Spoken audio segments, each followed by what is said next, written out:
Picture this, losing $50 million in just 1 second. That's generational wealth vanished instantly. You'd think this requires elite hackers or some futuristic technology, but here's the terrifying truth. This crypto whale wasn't hacked. They didn't expose their private keys or click a phishing link. They simply made one ordinary mistake. A mistake involving something you probably do daily. It's called address poisoning, and on December 20th, 2025, it destroyed someone's fortune in USDT. Think you're too careful to fall for this? Here's the problem. The victim actually followed security best practices. Today, we're breaking down how this attack unfolded, why 2025 became the worst year ever for crypto scams, and crucially, the exact steps you must take right now to avoid becoming the next victim. My name is Lewis, and you're watching the Coin Bureau. I'm not a financial advisor. I just analyze on-chain data so you don't have to. This is educational content to help protect your crypto. If that sounds valuable, hit that like button and let's dive in. To grasp this $50 million disaster, we need to understand how our minds process blockchain addresses. Humans are inherently lazy. When viewing a wallet address starting with AUXBFF and ending in 8FB5, most people skip the 40 middle characters. We glance at the beginning, check the ending, and click send. Scammers exploit this weakness ruthlessly. Here's the timeline from December 20th. A trader moved a substantial USDT amount from Binance. Being prudent, they transmitted a small 50 USDT test to their cold wallet first. Standard security practice, correct? However, immediately after this test hit the blockchain, an attacker's automated system detected it. Within minutes, criminals generated what's called a vanity address. This fake wallet looked nearly identical to the whale's actual cold storage, matching the first 5 and last 4 characters perfectly. The attacker then dispatched a minuscule dust transaction of 0.005 USDT to the whale's wallet from this copycat address. When the whale prepared to transfer the complete 50 million 12 minutes later, they likely reviewed their transaction history, spotted the most recent entry for that tiny amount, assumed it was their own test, and copied that address. They verified the start and the end. Everything appeared legitimate. In that instant, almost 50 million USDT went directly to the scammer's wallet. 30 minutes afterward, the attacker converted that USDT into DAI to prevent Tether from freezing it, changed it to Ethereum, and laundered everything through Tornado Cash. The harsh reality? Address poisoning manipulates human psychology, not cryptographic code.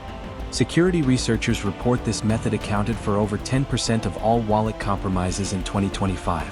But address poisoning represents just one threat among many. Looking at 2025's complete picture reveals something far more troubling. We're witnessing an explosion of what authorities call pig butchering schemes. These involve criminals establishing genuine trust with targets over months before persuading them to pour money into fraudulent crypto platforms. According to FBI reporting on internet crime, investment fraud including these elaborate scams generated $5.8 billion in victim losses. Early 2025 data suggests the situation is deteriorating. Blockchain analysts report that just the first 6 months of 2025 saw over $3.1 billion lost to scams and hacks, making it the most catastrophic year for crypto crime ever recorded. Before dismissing this as something that couldn't happen to you, consider the fake application epidemic. Take Mark's case, a sophisticated Web3 investor. In December 2025, someone invited him to beta test a game called MetaToy. The website looked professional. The Discord community seemed active. The development team was responsive. So he installed the game launcher. His Norton antivirus raised flags, but he ran additional scans, removed suspicious files, and believed he was protected. He was completely wrong. The malware was an information stealer that circumvented his security, hijacked his browser sessions, and within 1 day, every wallet linked to his browser extension was emptied.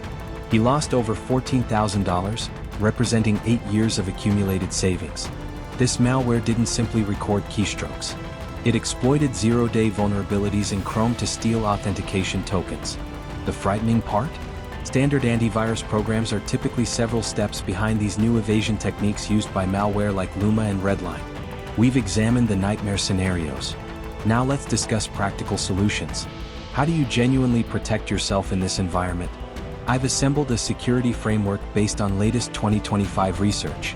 First, activate address whitelisting on every exchange platform you utilize. This restricts withdrawals exclusively to pre-approved addresses. Importantly, most exchanges enforce a 48-hour waiting period when adding new addresses. If attackers breach your account, they cannot drain it instantly. If you're being manipulated by pig butchering scammers, that 2-day delay provides time to recognize the deception. It's protective friction that saves fortunes. Second, and this is absolutely critical, you must verify transactions on your device screen, never your computer display. Remember the Bybit hack costing $1.4 billion this year? The interface displayed legitimate transactions while malicious code sent different instructions to the wallet. Blindly confirming on your ledger or Trezor without reading the address and amount on the actual physical screen defeats the entire purpose of hardware wallets. Third is the test transaction protocol, but it requires correct execution. The victim of that $50 million attack did send a test. Their error was copying the address from transaction history for the second transfer. Here's the proper method. Send a small test amount, wait for arrival, then when sending the full amount, verify the address again character by character against the destination, not just transaction history.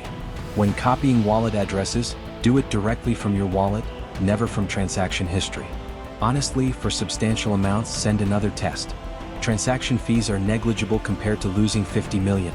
Split large amounts into multiple smaller transfers to minimize potential loss. More work? Yes. Better than losing everything at once? Absolutely. Fourth, if you hold significant assets, get a dedicated device exclusively for crypto.